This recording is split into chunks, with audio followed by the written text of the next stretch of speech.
It's really my pleasure to welcome here Sergio Fabrini, who is actually it's not his first time as guest at CEU, but hopefully there will be several more. We are really proud to have him here.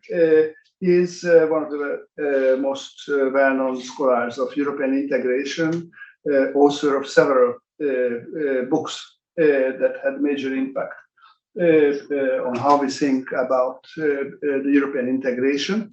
And about him, without much ado, he's full professor at Lewis and dean, actually, of the political science department there, running actually one of the departments that is on the top of the Italian political science departments, and it's also one of the leading departments in Europe, higher than, for example, the SPS, that EUI, or performing Department of Political Science in Wien. And he is also visiting professor at the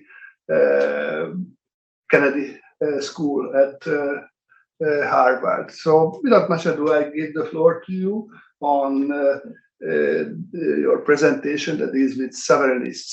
That is actually one of the major issues that is relevant both for us in the periphery of Europe, but also for several of the countries that are in the core. So thank you. I go there. Yeah. Be sure that there is nothing. So, good afternoon to everybody, and those online and those offline. Thanks very much for the invitation. Thanks to Laci for the very nice and welcome invitation to present this research paper that I coordinated and directed as a part of the Horizon 2020 project on the future of Europe.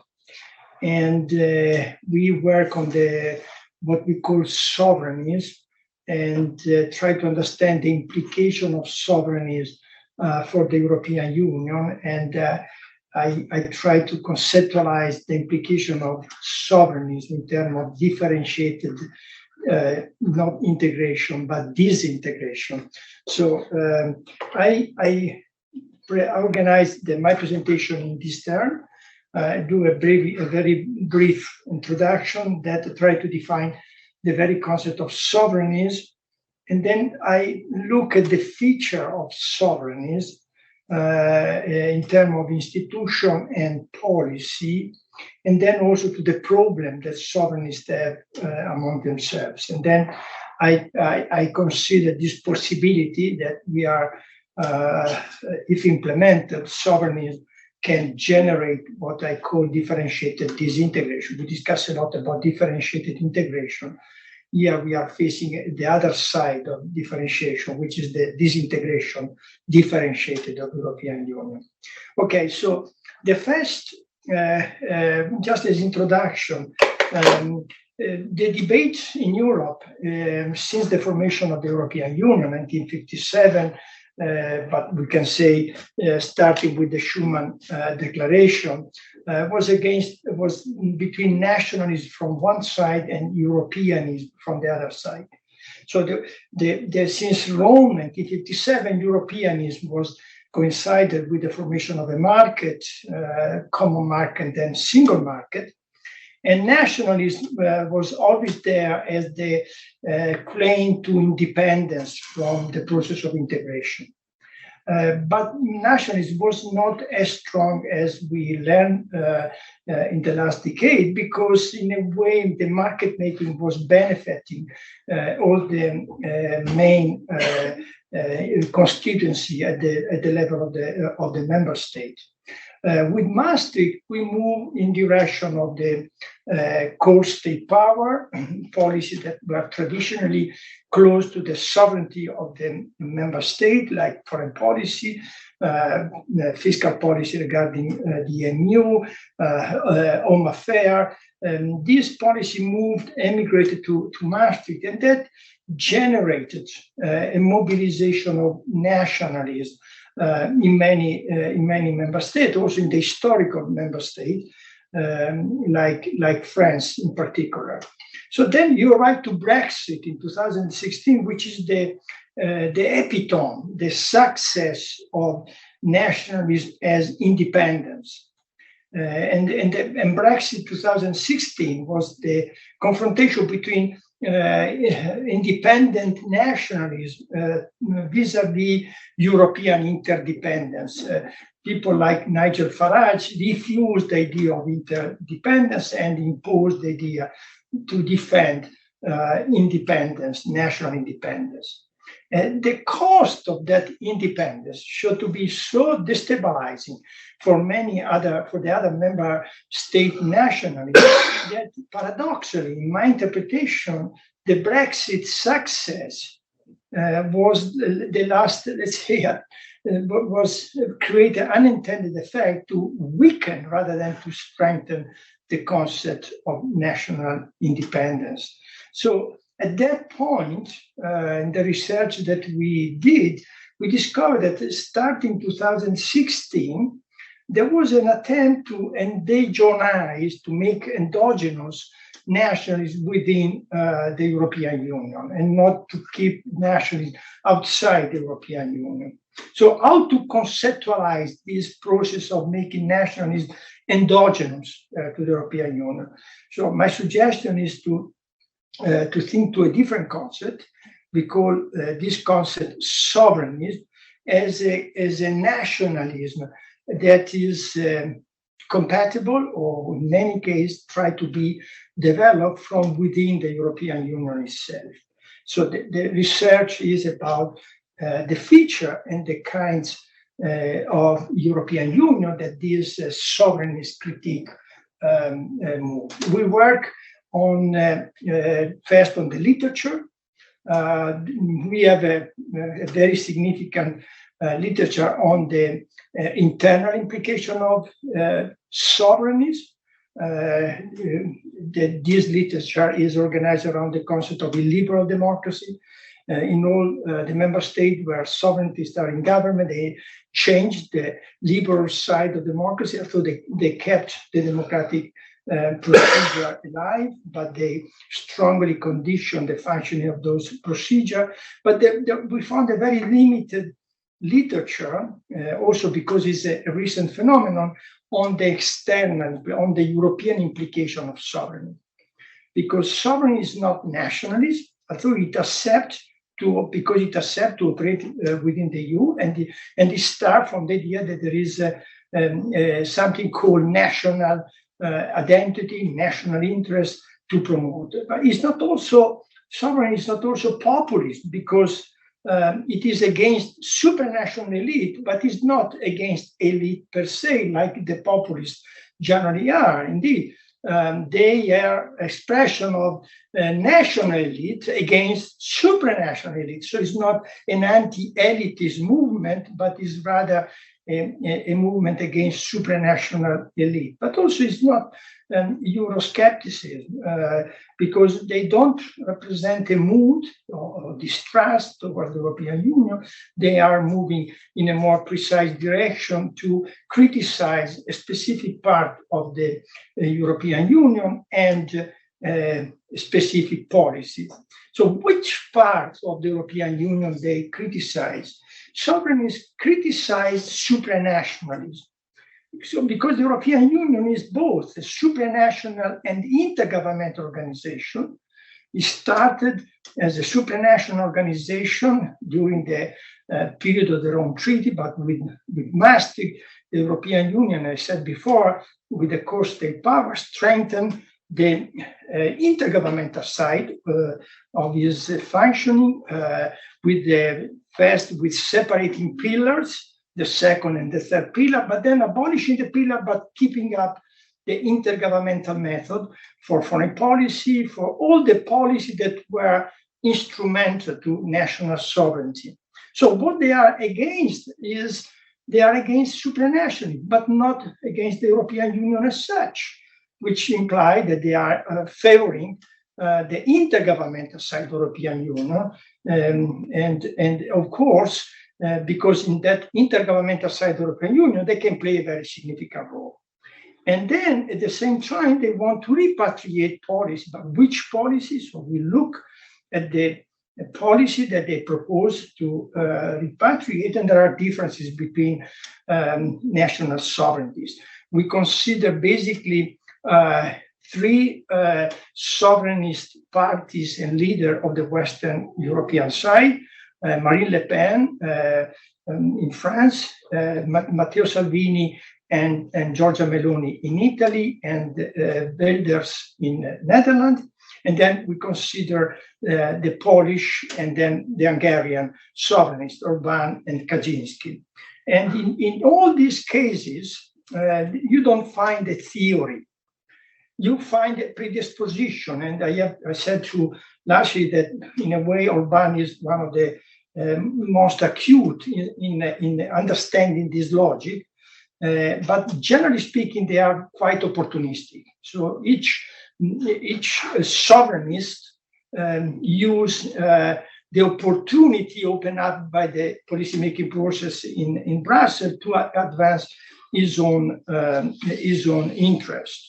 The implication of that is, while we are talking about differentiated integration in order to help a group of countries to move on, there are forces that are operating for differentiated disintegration, for coming out from certain program but remaining in other program. And now I try to give you an idea of what this kind of program are about. So here I explain this is the figure for showing what do we mean for the feature of sovereignty. All of them share what we call institutional sovereignty, both in the eastern and the western part of Europe.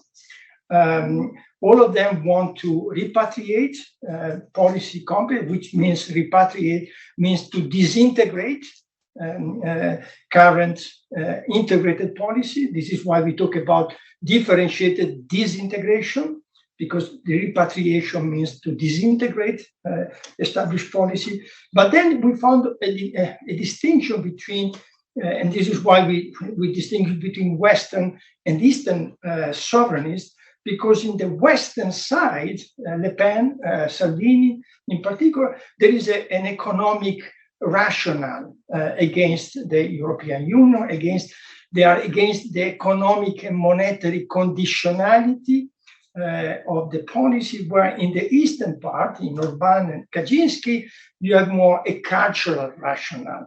They are against those policies that might affect or could affect the identity of the nation state.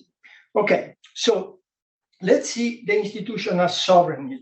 So all sovereignties share the refusal of the supremacy of EU law on national law. So this is the premise. By principle, they can negotiate differently, but they refuse the idea that there is something called EU law, which is supreme or preeminent in specific field or in specific policy competencies vis-a-vis national law and national constitution. In a way, the Polish Constitutional Tribunal led this process and made this process clear in saying that there are articles of the Lisbon Treaty which are incompatible with the Polish national constitution. So it's not the national constitution incompatible with those articles, but it's the Lisbon Treaty incompatible with national constitution. So the argument is that from Le Pen to Orban to Kaczynski to Salvini is we have our own constitutional tradition to respect. And interesting enough, they use an argument used also by the German Constitutional Code of the so-called plural constitution or constitutional pluralism. The German Constitutional Court, in several decisions, raised this problem, discussed and elaborated the UI by Neil Walker and others on the constitutional pluralism. In particular, the Polish, in a very acute way, used the theory of constitutional pluralism for protecting the supremacy of their own constitution vis-a-vis the EU treaties. And because the rule of law can be only national because the rule of law concerns a physical existent people. There is no something European people, but there is only a national people. This is why you cannot have a constitution at the international, supranational level, but you can have a constitution only at the national level. So from that derive a criticism of supranational institutions. And here we discover very interesting because they criticize the European Court of Justice, and there is across the board a criticism of the European Court of Justice. There is a refusal of the Commission, and in the case of the Eurozone, there is a criticism of the European Central Bank. So, for example, Le Pen and Salvini frequently state the point to detach from the European Central Bank because the European Central Bank is a creature of the German financial establishment, which is against the interest of Italy and France.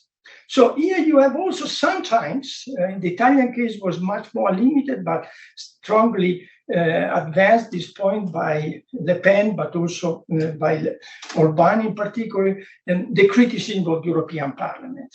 Orban advanced in the contribution to the Conference on the Future of Europe. The Hungarian government submitted a proposal in which they asked for the abolition of the European Parliament and the substitution with a parliamentary assembly constituted by delegation of national parliaments. So we go back to the 1957 idea that you cannot have a European Parliament, but you have only national parliament.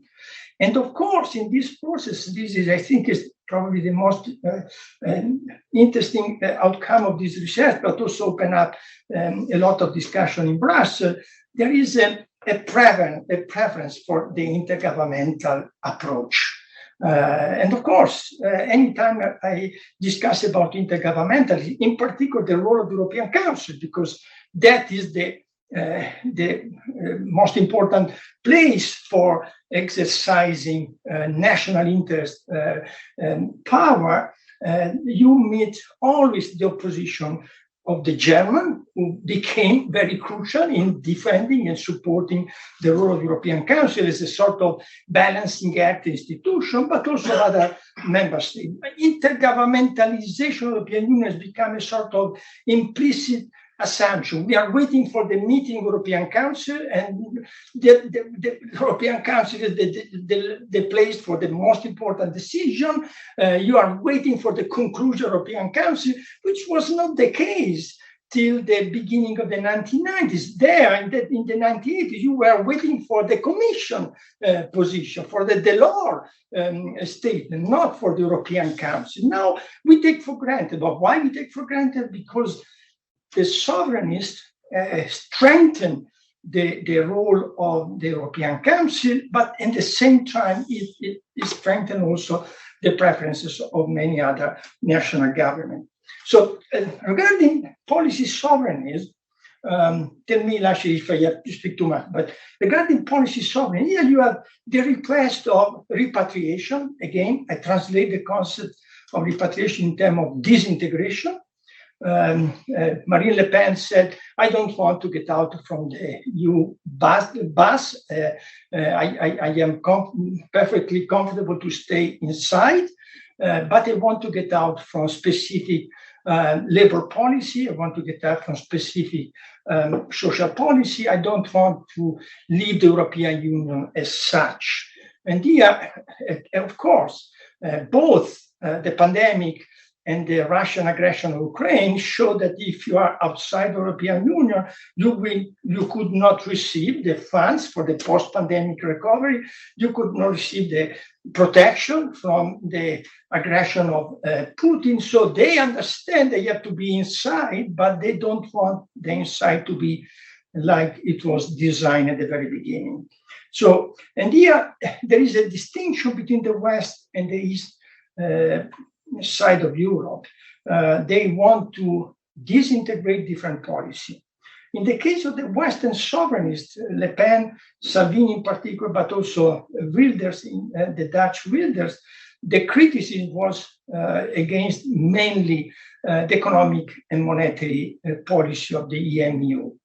The way in which it was managed the financial crisis of the first part of the last decade pushed this government, these leaders, to think that the EMU is organized around the system of rules, the Stability and Growth Pact, then the Fiscal Compact, then the ESM. All these rules are congenial to the German business industry, but not to the Italian or the French business community. So here there is a pressure to reduce the economic and monetary constraint of the EMU, of the Economic and Monetary Union.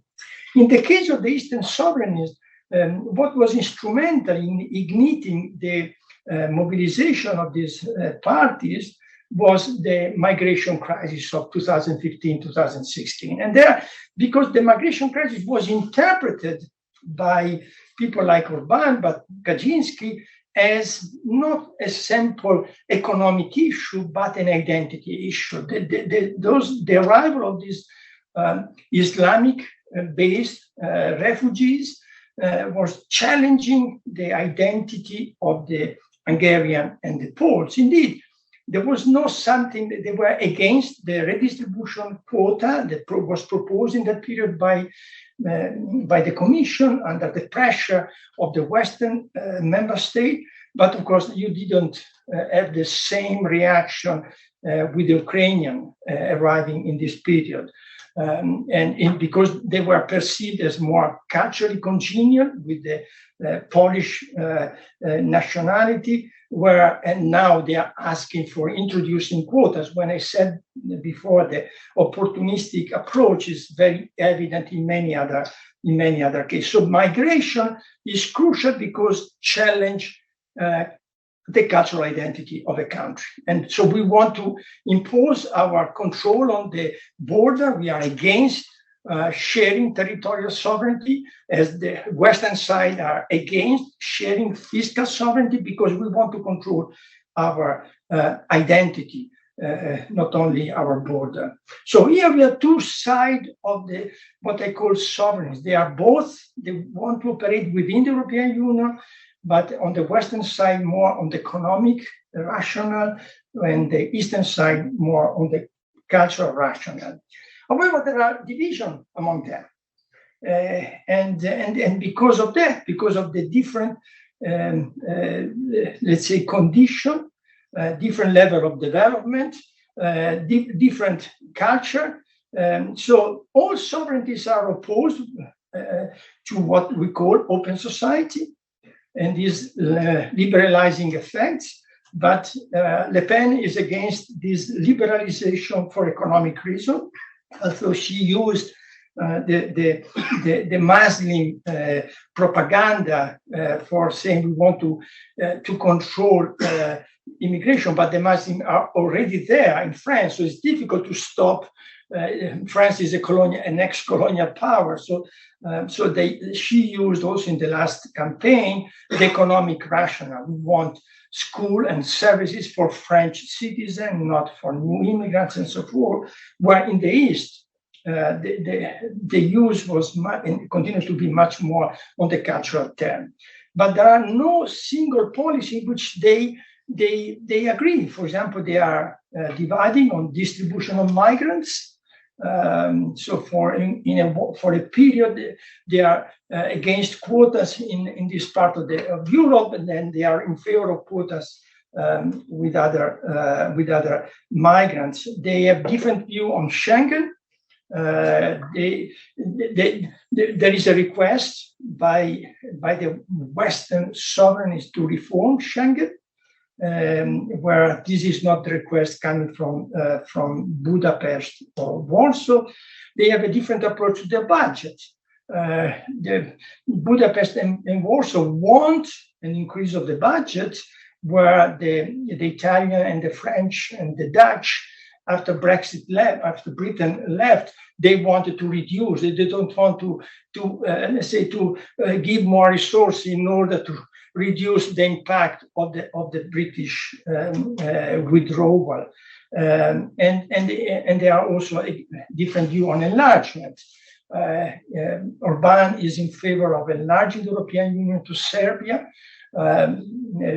Poland is in favor of enlarging the European Union to Ukraine, where in Paris and in Rome, particularly in Paris, they are against a further round of enlargement. So there are similarities in the approach, but the opportunistic and idiosyncratic view of the single policy make them very difficult to coalition, to make an alliance. This is why they are in the European Parliament, divided in different groups. They are in identity and democracy group. Fidesz was for a long period of time in the European People's Party, and some of them, like Salvini, is very close to extreme right. Others are in a position of more limited right-wing approach.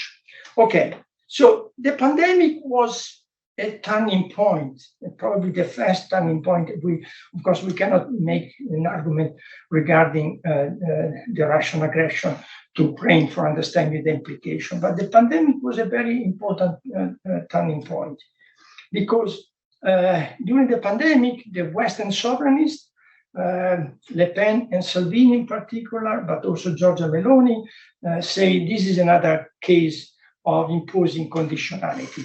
This is a trick for the German banks to control our economy. But then they discovered that the development of the answer to the pandemic was moving in a different direction.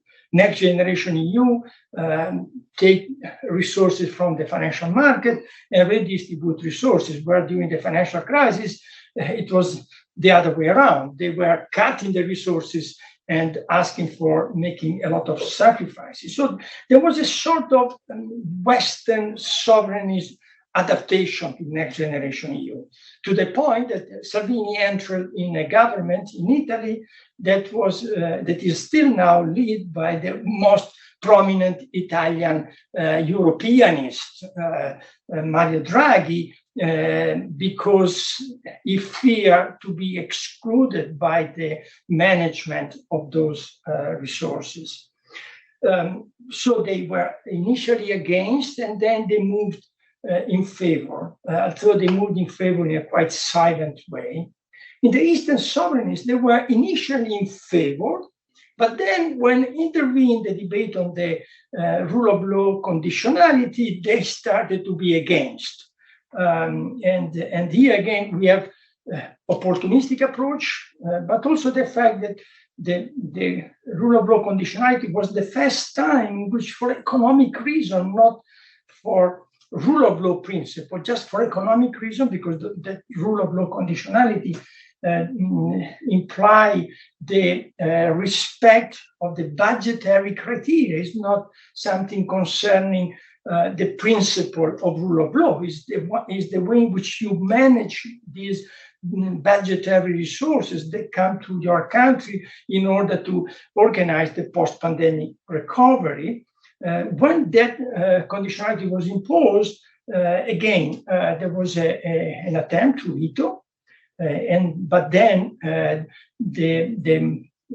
let's say the compromise made again in the European Council allowed to move on, and then the two governments, in particular the Polish and the Hungarian government, submitted a request to the European Court of Justice regarding the legality of imposing those criteria on budgetary resources. The European Court of Justice decided to consider those criteria fully compatible with European Union Treaty. And a few days ago, as you know, the Commission withheld the funds to distribute to Hungary, and we don't know yet what the Commission will do with Poland. So here, again, the pandemic was a turning point.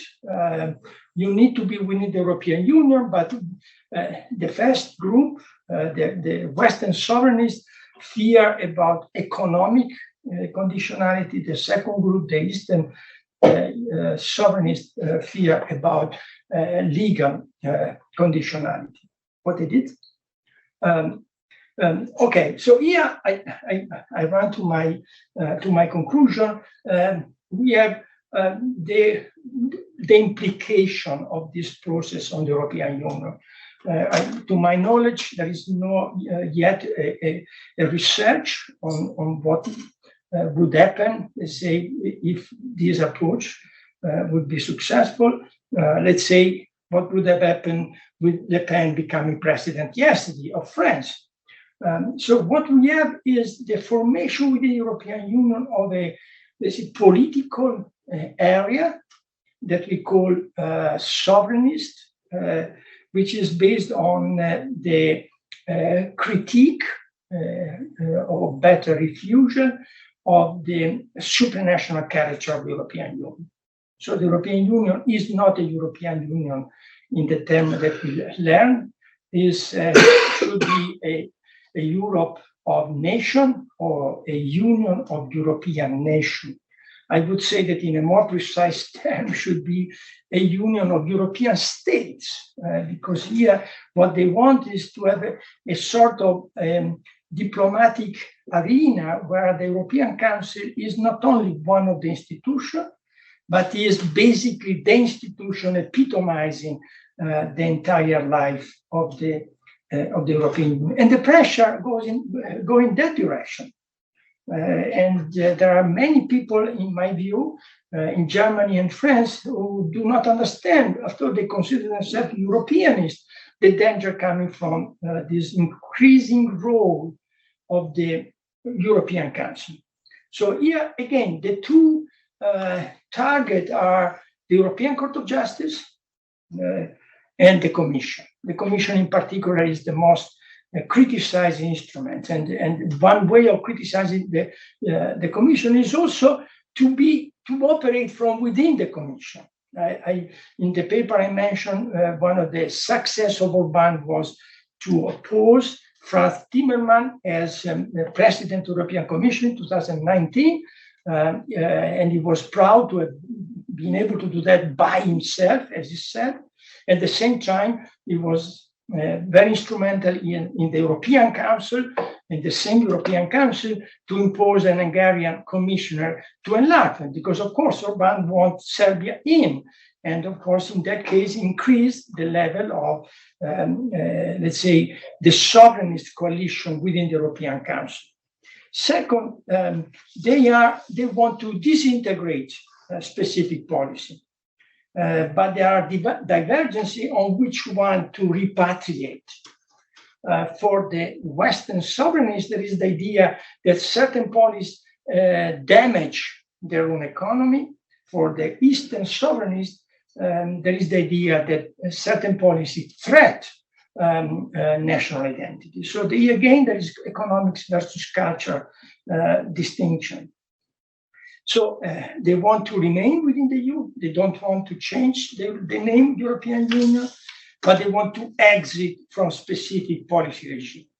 So they don't do what the Brits did to exit from the EU. They want specifically exit from specific policies, not from the European Union. Of course, you have to make an argument, say, how is possible, for example, to exit from one of the four freedoms of the single market, free circulation of the individual, so labor policy, is possible to exit from one or the other of the four freedoms of the single market and keeping the single market as a supranational organization alive? How is possible to reduce, if not to refuse, the role of European Court of Justice, and at the same time having a lot of dispute between state and who is in charge? Which institution can have the tertiary role of solving the disputes between member states, between private business corporations, so forth? So there are a lot of contradictions, but again, we are, in my view, witnessing the formation of a new way of cleavage within the European Union. So it's no longer Europeanism versus nationalism inside or outside, as we have before 2016. We are moving in the direction to have a cleavage within the European Union itself. And the institution for managing this cleavage is the European Council, and more than the Council of Ministers. And here come, in my view, the powerful pressure to transform the European Council in the European Union collegial executive. Of course, it's not the Vienna 1815 diplomatic arena in which you define how to organize post-Napoleonic Europe, but in a way, you have this idea that the 27 member state national leaders decide what to do of Europe. The European Parliament plays no role over there. The Commission is a technical secretariat, and the real debate is between those 27 individuals. So here is to open up a new research. We identify a kind of correlation. We don't know exactly what kind of correlation, if there is a necessary correlation or not, between the illiberal democracy emerging where the sovereignists are in government and differentiated disintegration. Are the two compatible? We go in the one, let's say, trend support the other one or not. But of course, the sovereignists have to resolve two crucial dilemmas, at least from the point of view of political analysis. How is possible to introduce national control over policy making and preserve at the same time the institutionalized coordination of the European Council? Because the European Council is not an ad hoc diplomatic arena, it is more and more institutionalized. How is possible to have national control and keep the European Council as it is, as a crucial institution? Probably you need to solve this dilemma, increasing the deinstitutionalization of the European Council. But what happened to the European Union if you have no longer an institution to keep the European Union together? And the second is, if exiting is no longer in the sovereignist agenda, how to preserve the EU and at the same time to deinstitutionalize, disintegrate crucial policy, because they want to disintegrate crucial policy. And at the same time, they want to promote new policy. For example, in the urban case, but in particular in the Polish case, to have a defense policy, a European defense policy. So how is possible to disintegrate one policy and to set up a new policy? So here, the only conclusion that we arrive is that differentiated disintegration would lead to a union of nations, although this union of nations is called the European Union, and probably the political equilibrium for a union of nations is not yet there. And I think that what happened yesterday in Paris represent a step in that direction. Thanks a lot. Thank you. We have asked Erin Jean actually originally to comment and serve as a discussant. Unfortunately, she's ill. She couldn't come, but I'm opening the discussion with some comments and questions, and then the floor will be open.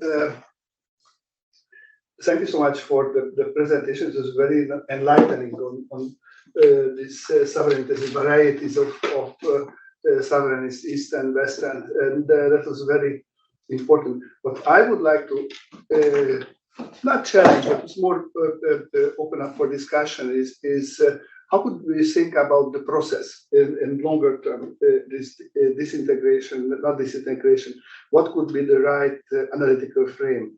And I was thinking of two frames. One possibility is the thinking that in the comparative federalist frame, thinking that with the assumption that these are problems of a federalizing or quasi-federalist regime. The other is that actually this is not the problem of the quasi-federalist regimes, but these are problems of the confederal regime. So it's so stressing two aspects. These are two different approaches. Actually, they might converge, but you might get to different conclusions. So let's go back to the first one. So the first one is that stressing the federal aspect. So EU is a sort of quasi-federal federal system in the way that you describe in your books. Sorry, not in one, several. From that perspective, these territorial tensions, cross-territorial tensions, might be seen both as functional, as so to say, necessary frictions for the development of the Union that might push to the surface unsolved issues and might allow via conflict, like in many federal systems. All the it's clear also from your work that all the federal systems are based on institutionalizing friction and allowing for the clash of the different territorial interests. And sometimes they can use that for the developing of the whole system. Sometimes it results in civil war, or at least attempts to. The question is where, in which way we are, and if we think in this comparative federal system, it seems to me, and exactly because of the post-Brexit situation that you also stress in the paper, is that this is a very much tempered friction, very much tempered, and actually by the other side. We never talked here about who is the other side. If you ask the Hungarian, for example, Orban would say his opponents are the federalists, European federalists. And I don't know where these federalists are, but there are not too many. But for clear, this is an invented opponent. I don't know who are the opponents of Le Pen or the real opponents, meaning in which there is real conflict. Yes. Actually, the post-Brexit situation that you stress, and I think I completely agree with that. From the post-Brexit situation, is pretty much seems to me a very stable settlement. That the territorial conflicts are there, but as you mentioned, for example, in the general issues, for example, there is a difference between the German Constitutional Court and the Hungarian or the Italian, Polish one, but I wouldn't say that this is a difference in kind. It's more difference in degree, how they oppose supranationalism. If you look at the role of Parliament and the Council, for very different reasons, the Germans or the Frugal Four are pretty much for these intergovernmental bargains that gives them the opportunity to get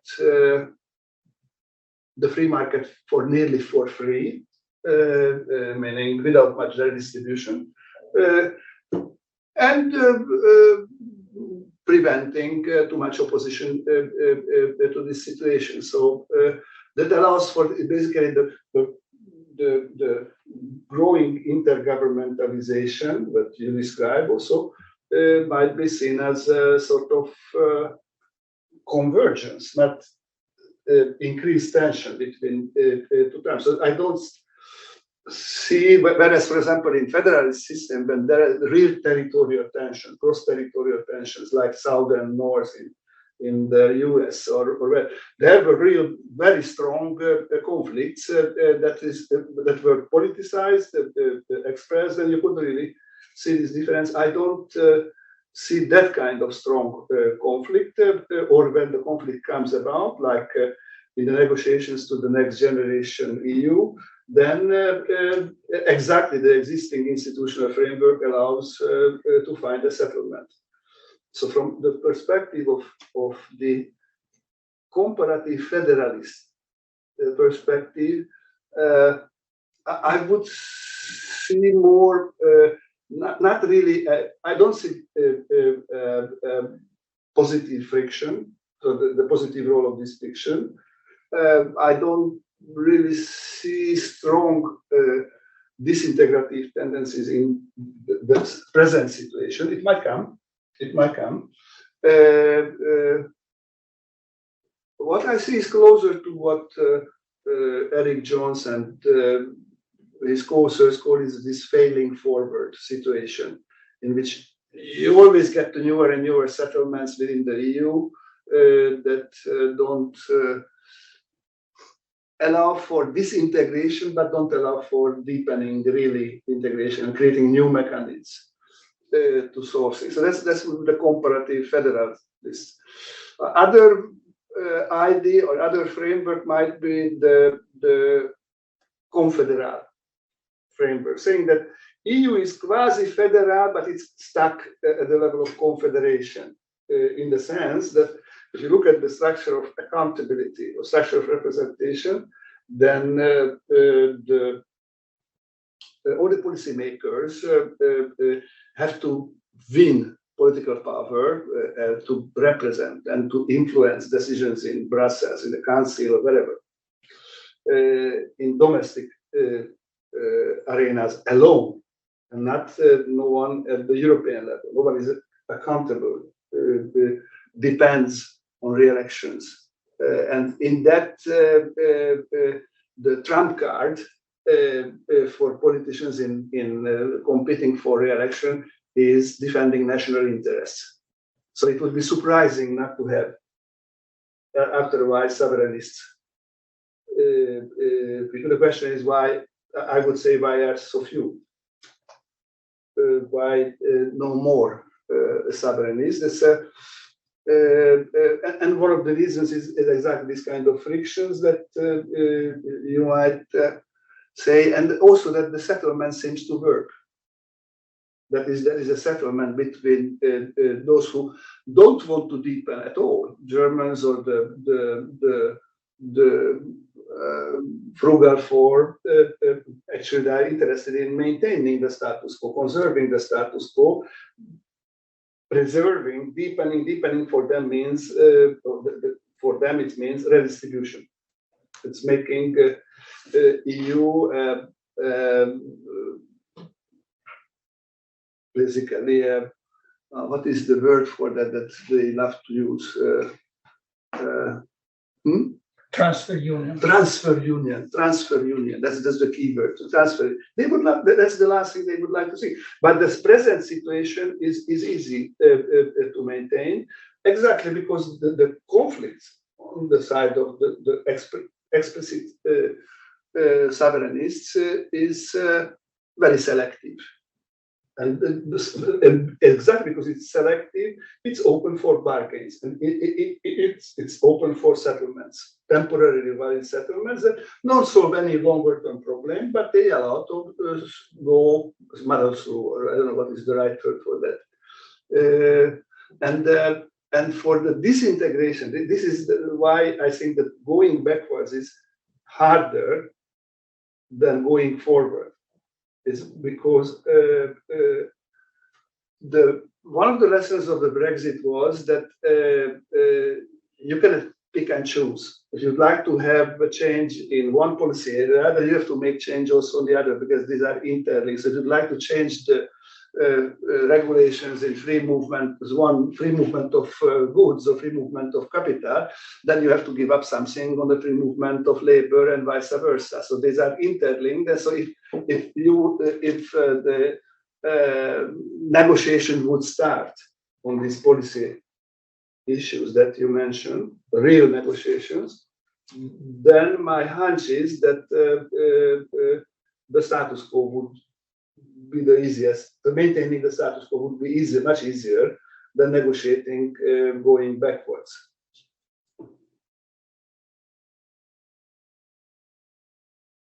You want me to comment? But it's very much. No. This is nice. No, it was so interesting what you wrote, and that made me think of okay, it's not that paper, because that's not your goal to analyze existing forms, not what happens in 5 years from now. But it made me think of the question of, okay, fine, what are the consequences of that, and does it really move in the direction of disintegration, or actually what is the analytical frame? That's the next paper. So no, but this I think is very interesting because the paper was an attempt to understand, I don't know if we can say, the ideology of sovereignists, right? The way in which they think to the European Union. And they write to the conclusion that they are thinking to a European Union in which is possible to have differentiated disintegration of specific policy regime. And it's exactly the alternative that Macron explained last night, in which he said, now that I am president for another 5 years, we have to move on with those who want to stay with us, in particular on defense policy. So you have the two positions. So one side is to disintegrate specific policy, in particular social policy. So Le Pen said, we want to set our pension system according to our tradition. People should stop to work at 62 years old. I don't want the Commission to say to us when you have to retire. All the, so one policy, one position is to disintegrate certain policy remaining within the European Union. And the other position by Macron is that we have to integrate more in specific policy. Also, if there are member states unwilling to come with us. So the theoretical frame was, look, there is a lot of debate on European Union differentiated integration. I said, look, there is also something that we can call differentiated disintegration. And they are the two sides of the process. Yes, the comparative federalist literature is very important, because can help us to think to the long term, as you will actually propose. If I have to make a long story short, in the European Union, you have both federal and confederal feature. Okay, so for example, if you look at the single market, look at the European Economic Community, then become European Community with the Maastricht Treaty. In the single market, you have something very close to a federal system. You have three institutions, basically: the Commission, the Council of Ministers, and the European Parliament. Each of them with its own autonomy, different constituency, different time frame for operating, and then you have the European Court of Justice playing a very important role in resolving disputes, not only between institutions, but between the member states that participate to the single market. Here, if we have to think, for example, my Compound Democracy book, I work specifically on that, and I try to criticize Andy Moraci, who was always on the side that this is a classical intergovernmental organization. I show, comparing with the US in particular, that Andy was wrong, that in de facto, this is not an intergovernmental organization. This is a very quasi-federal organization, right? There is the only point lacking in that organization, the single market, is the fact that the single market doesn't have a constitution, an established chart that synthesizes rule and procedure and institution for that process. But then with Maastricht, we enter in a different terra incognita. We decided to bring to Brussels foreign policy, home affairs, and then the economic side of the economic and monetary union. So we went very close to what traditionally was called national sovereignty. Okay, the government accepted to transfer in Brussels those competencies, but at the same time, they didn't want those competencies be managed by the institution of the single market. Kohl was a little bit, Kohl to a certain point said, why don't we organize the economic and monetary union very similar to how we organize the market. And Mitterrand was against that. So the French imposed a different pillar in that moment, they call, in which the intergovernmental institutions are crucial, and there is a very limited role for supranational organization, like the European Parliament, like the Commission. This, for example, the Commission was very powerful before Maastricht, think about the law, and step by step, the Commission in those policies became quite marginal. The role of the Commission became quite marginal. So here you have something quasi-confederal. You have a kind of organization in which the national leaders sit around the table, they stay for days for dealing with the pandemic. They met and they stay 5 days for setting up the Next Generation EU program. Okay, this is not different from the confederation logic. Okay, we need to find an agreement, generally speaking, on a unanimity basis. Each one should have something to bring home, as you said before. I cannot go on saying I lost.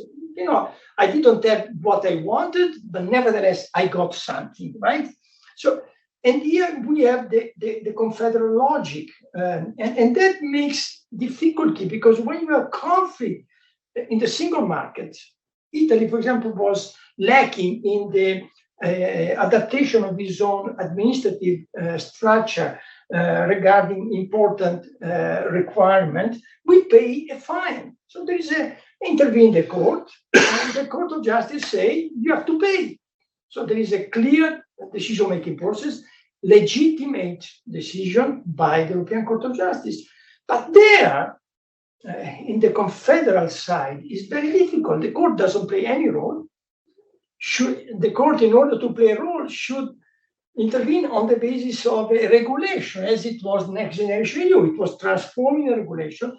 Orban and Kaczynski didn't want to have a regulation there, but of course you cannot distribute money without a regulation. So the council and the parliament decide a regulation, and that regulation, legalizing the policy-making process, open up spaces for the European Court of Justice, right?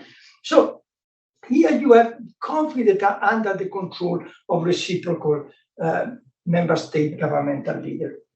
The tension, in my view, is between these two logics rather than within each one of them, because what I perceive is that more and more you have the confederal logic becoming so prominent because of the reason that I tried to explain before, because the new member states, in particular the member state with arrive with a new enlargement, but also the old member states, starting with Germany, found at the very end, at the end of the day, compatible with their own interest to be in the intergovernmental logic. Merkel became, the main player of the intergovernmental logic. She was able to make trade-off between East and West, South and North, and the European Union has become a union divided according to regional, territorial, sectional groups. So, is that the European Union that we want? This is my point. Even think about the pandemic. You have the frugal 4 becoming 5 with Finland.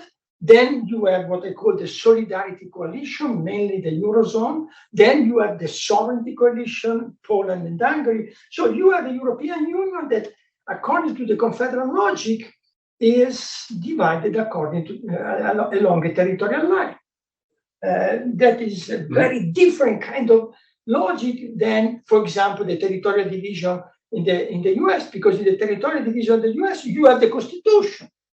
And you can discuss about the Supreme Court. You can try to colonize the Supreme Court. You try to put your member, as Trump did. He nominated 3 judges out of the 9 judges of the Supreme Court. But there is something there for resolving the dispute. But why you solve the dispute in the in the confederal European Union without any, let's say, document.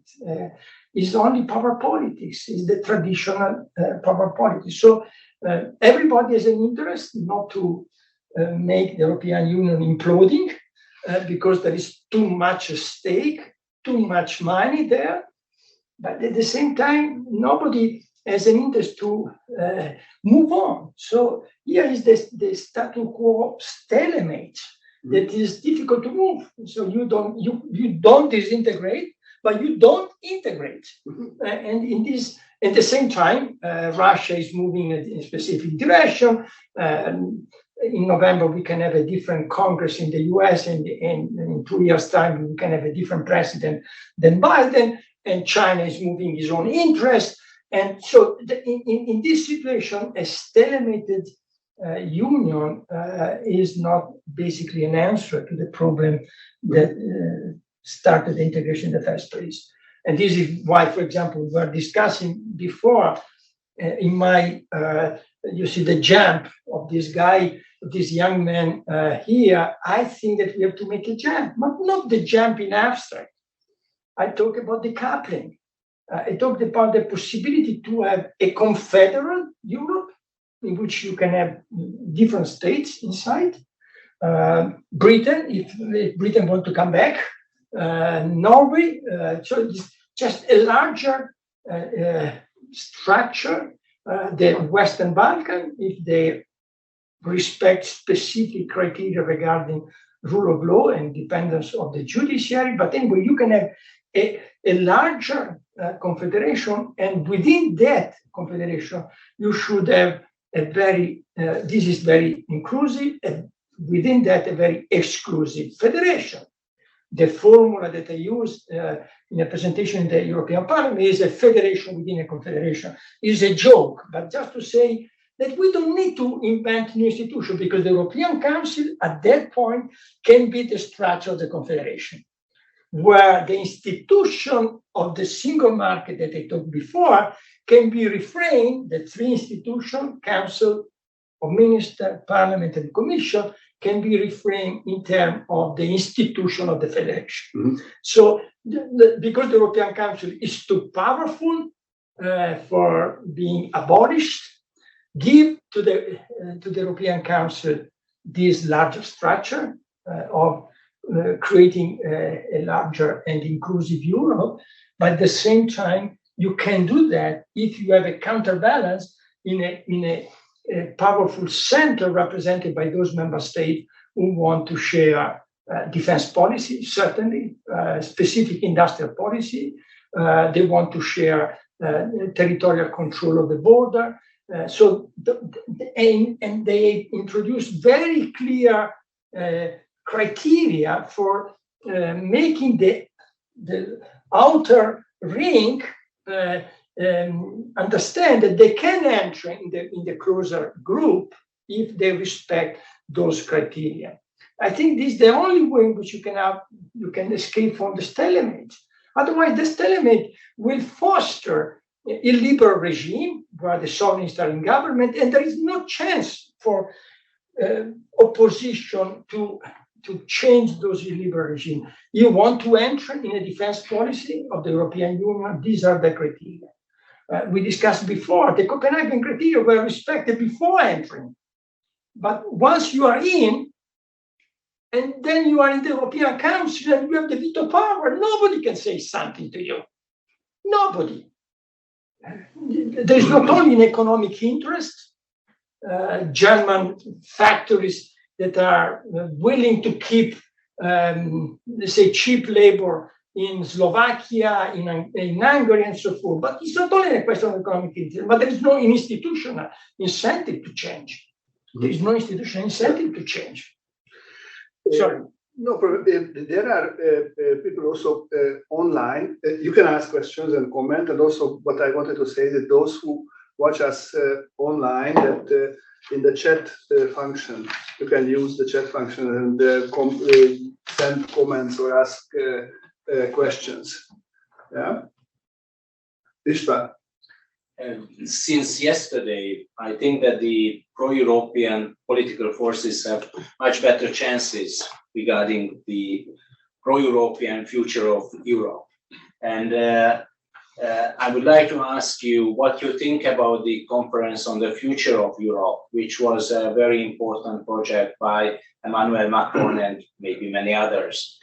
And is there a chance now somehow to isolate or make the positions of sovereignists less important or significant or influential in the medium run, in the next year, 2 years, and whether these reforms, what we might need, can be elaborated and implemented in a new political climate, maybe since yesterday. And my second question is about the sovereigntists. You said that you dealt with the ideology of those who want to change within the European Union, so they don't want to break with the membership of the European Union. But what if this tension becomes even stronger between traditional pro-Europeans and the sovereignists? Is it a way for the sovereignists to become even more radical and maybe arguing for leaving the European Union? I mean, Orban might have such a view, worst case scenario or whatever scenario in his mind, leaving sovereignist arguments and fighting for real independence, both from Brussels and maybe from Putin, who might not need or might not cooperate anymore within the future. So what you think, what will be the dynamics in the next years regarding your topic? Let's still collect two more questions. David, and then... Thank you so much, Professor Fabrini, for your presentation. So there's 2 points. One was actually related to Tishna's comment. The first one, though, is that I understand that you use the term sovereignism in a slightly different way as opposed to the way in which self-declared sovereignist actors usually define it. You make this distinction between nationalism and sovereignism. This is not, and I understand that this is opening up analytical possibilities. For instance, the fact that you are able to show that there is a fundamental clash between the interests, for example, of sovereignists in the West, let's say, of Europe, and of sovereignists in Central Eastern Europe when it comes to the EU budget and fiscal transfers and so on and so forth. So actually the enemies of the Le Pens and so on and so forth are actually the Orbans and Kaczynski's in the East. So this is, I find it very interesting. But on the other hand, making this distinction between nationalism and sovereignism might also conceal some things, because there is in the political economy literature, for example, quite a lot written about financial and economic nationalism as driving forces of what has been defining the Polish and Hungarian trajectories. So in Poland, there is Marek Nacik, who wrote about how local entrepreneurial elites actually played a very important role in propping up the Kaczynski government. In the case of Hungary, there is work by Gabor Schering at Bocconi University, who was working on something very similar. There's Barnes and Johnson, who published on financial nationalism and the project of actually shifting from external foreign bondholders to Hungarian bondholders, and obviously propping up the domestic bourgeoisie in Hungary. And since the object of your analysis focuses, I understand, on EU governance, it might not necessarily be apparent how these dimensions are also part and parcel of these projects as well. And I'm wondering whether this sharp distinction between the way that you define sovereignism and nationalism, it might not conceal this element.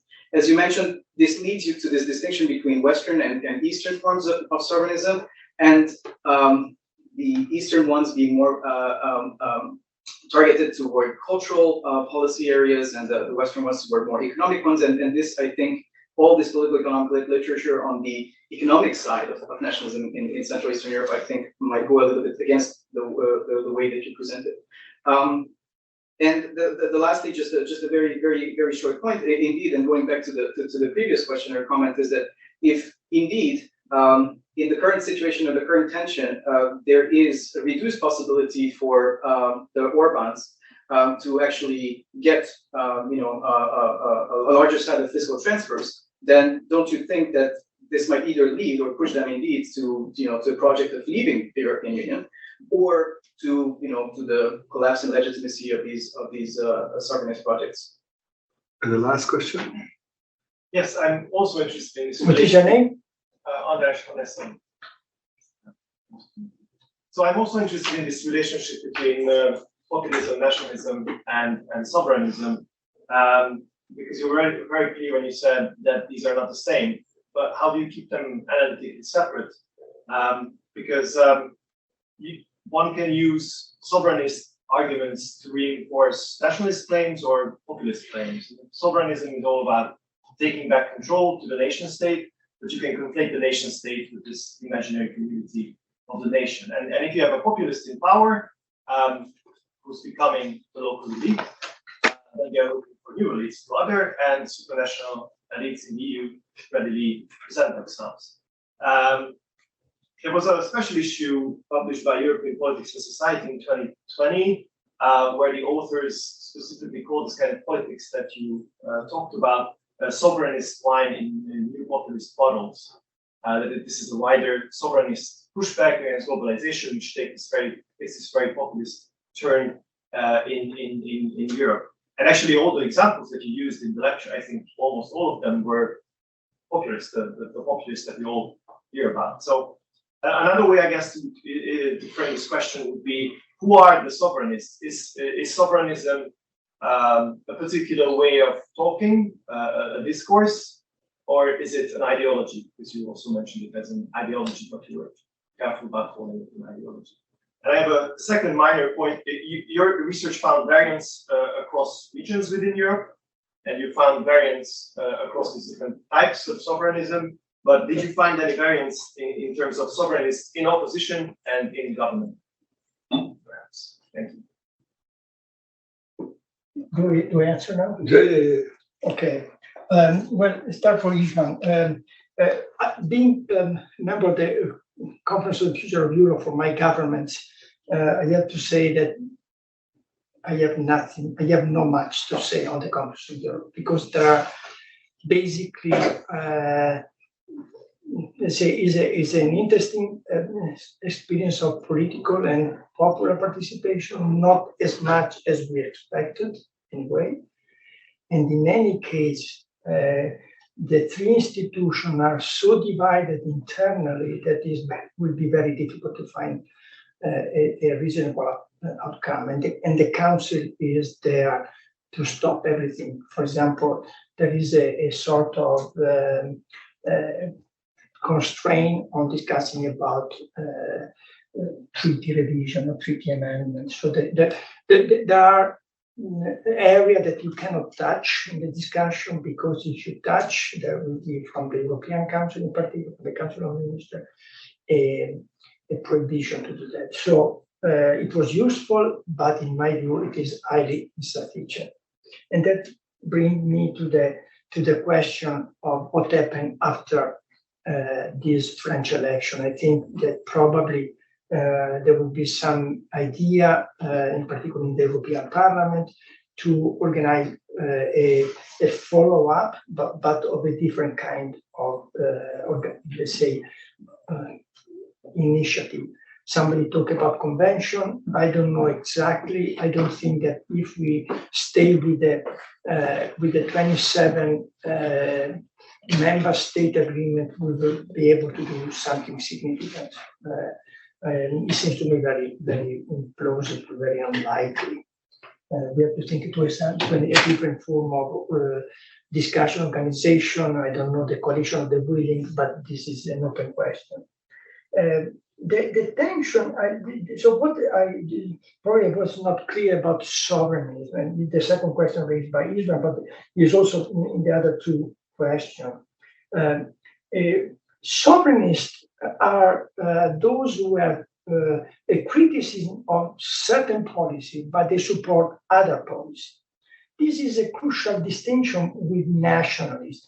Nigel Farage was against all policy. He wanted to take back control of everything. Here is a different approach. the Polish government speak about the necessity to have a new European defense policy. They are not asking to stay with our military sovereignty. They want to create new policy. At the same time, they ask for escaping from other policies. So there is a change. We can use David, the question of national, but national is really the claim of independence, where I don't see. I sent the paper to Laci. I don't see any speech by sovereignist leader going in direction of independence. And when there are tensions, they make small step back. Even Le Pen, I said before about Salvini, even Le Pen, when there is a tension, the possibility to have a clash with the Commission or with the court, they are making step back. So it is much more, let's say, subtle relation. It comes probably from political economy interest, because there is the Polish business community that cannot prosper if you leave the single market, which was not the mood of the British business community. Nevertheless, the British business community was against Brexit, and nevertheless was unable to convince his own political party, the Tory, the Conservative, to have a position to remain inside. Indeed, Cameron got important point in the negotiation before Brexit. Even he was able to scrap the preamble of the Rome Treaty. We want to create an ever closer union of the people of Europe and so forth. So here there are a more subtle transformation of nationalism. So in that sense, I don't see any possibility for Orban to, because Orban knows very, very well that if he is outside of the European Union, he is nothing. Where from inside is very powerful, is very influential, and this is why we want to increase the number of countries coming in this European Union, not to decrease. This is my reading, but there is a divergence, a dramatic divergence with Nigel Farage and the Tories in that case. So it's not a concealed nationalism, because they don't need to conceal nationalism. They express nationalism as a legitimate force within the European Council. So there are policies in the European Union that are instrumental for nationalism, not against national. This is the bias, the normative bias or theological bias of many Europeanists, that they thought that the European Union was built for taming the nation state, for keeping under control nationalism, because of course it started in France, Germany, Italy, because our nationalists invented fascism, Nazism. So of course we needed to do something for taming the nation state. No. In this case, I mentioned you the work of Milward, a very prominent British historian. He called the European rescue of the nation state. The European Union is instrumental for creating the nation state, not for taming the nation state. We have a different approach to the European integration. And in my view, the intergovernmental institutional term component of the European Union is useful for that. So the European Union you need the European Union support before entry in order to create the capacity for being a competitive player with other states. And once you are inside, you have a lot of occasion, resources for making your nation state more powerful, not less powerful, as probably De Gasperi, Schuman, and Adenauer or Spinelli thought, because they fear the nation state unconstrained, as Spinelli used to say. So here there is a different interpretation, I would say, even of integration theory. That integration was made for saving the state, not for controlling the state. And in my view, the sovereignists are part of that. So yes, is a narrative. In a way, I use ideology, but it's not. There is no a theory there. And this is more intuitive approach, in my view. I call that the European rescue of national state, if you want to say, a theory. So if a policy is instrumental for setting up or strengthening my national state, I want to be inside. I want that policy integrated. If a policy is not, the ad hoc, opportunistic approach, if the policy is not instrumental, I want to leave.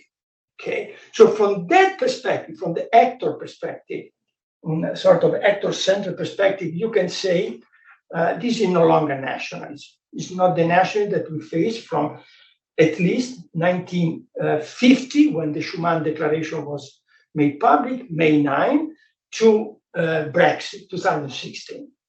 We enter in a different phase in Europe. And even the most nationalistic country, Serbia, want to be in.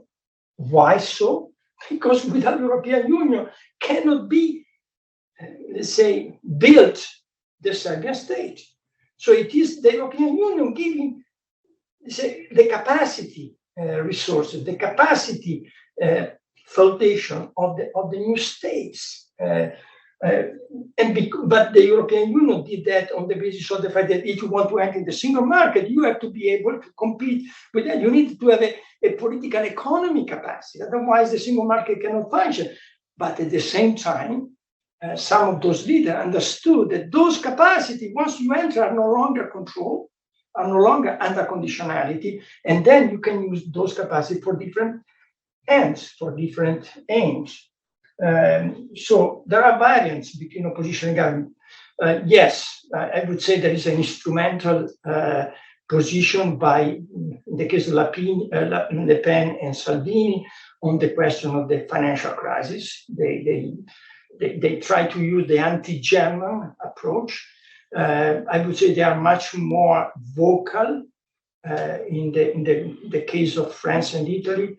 I would say they are much more policy-oriented in Budapest and Warsaw. They use the power they have for creating their own political regime. They differ the two political regimes because certainly, I guess, you are the expert, but Warsaw and Poland have many differences. So from the Western side, they seem very similar, right? The example is the war on the aggression of Russia of Ukraine that split the Visegrad Four. But in a way, I think when you are in government, you have much more power to implement the sovereignist, let's say, strategy than to be in the opposition. And this is why the very first thing that Le Pen said before Saturday, what would be your first call and trip if you were going to be elected? Budapest. So and that repay the yes, and that was she considered Orban is her own first ally. So and in that sense, the possibility for the Eastern sovereignists to move on their own agenda depends also on the capacity to have sovereignist government on the Western side. And Italy had one of them, but the Commission was very tough on the Italian government emerging out of the election of 2018, you remember. And after 1 year, Salvini was out of the game.